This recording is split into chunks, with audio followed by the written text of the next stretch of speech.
All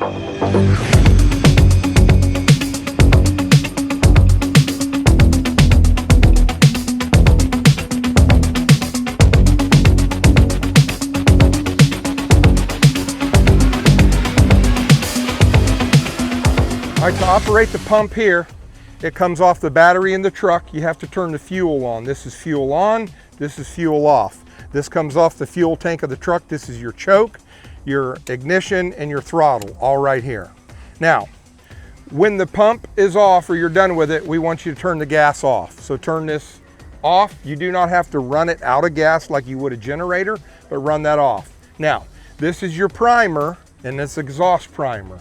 All right, so to turn the primer on to make it activate, turn that on. You're gonna wanna hold this down because this is gonna be flapping, all right, until water discharges out this tube and comes out on the ground like it is right now, dripping just under gravity. That is the primer. Once that's complete, you'll turn the primer back off here. Now, this is all your discharge manifold right here. Everything on here is discharge. This is your hose reel. This is your tank fill that comes off the discharge. This is capable of an 1.5-inch line right now, and these are little 1-inch forestry outlets. They all have valves that will have to be turned in line to be on at a right angle is off.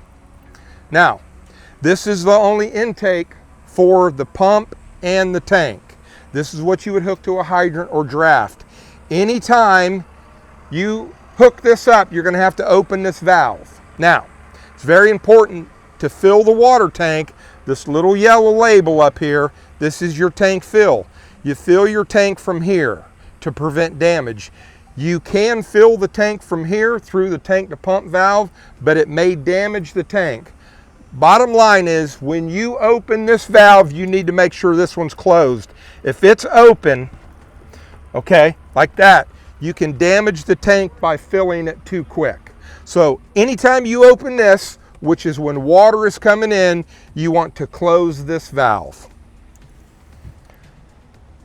Gasoline only. This is not a diesel truck. Gasoline only.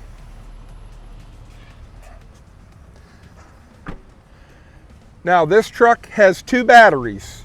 It has a crank battery and it has a battery to run all the electronics. Each battery has a circuit breaker. The circuit breaker for this one is right here. You push the blue tab. This is your battery you'll jump start. This is the start battery. Over here, here's the other breaker I'm telling you about. It's for this one. Anytime you jump start or hook jumper cables up, you want to trip the breaker for that battery. So if you're gonna jump start the truck, you're gonna hook it to that one and you're gonna trip that switch over there. That one is just like this one. This is in a better location for you to see. When the jump is complete or the charge is complete, you want to re-engage the circuit breaker. If for some reason you have a lot of electronics that are not working on the truck, it could be that one of these breakers are tripped. So you're gonna wanna check them to make sure that it's not tripped. Come around to the winch. There's a remote that hooks in right here. The flat part of the remote goes up top and it's got a release button and a wind button. Okay, it's hot all the time. And this is the clutch to release it, to free spin it if you just want to pull it out without hooking it up. The instructions are right there for lock and unlock.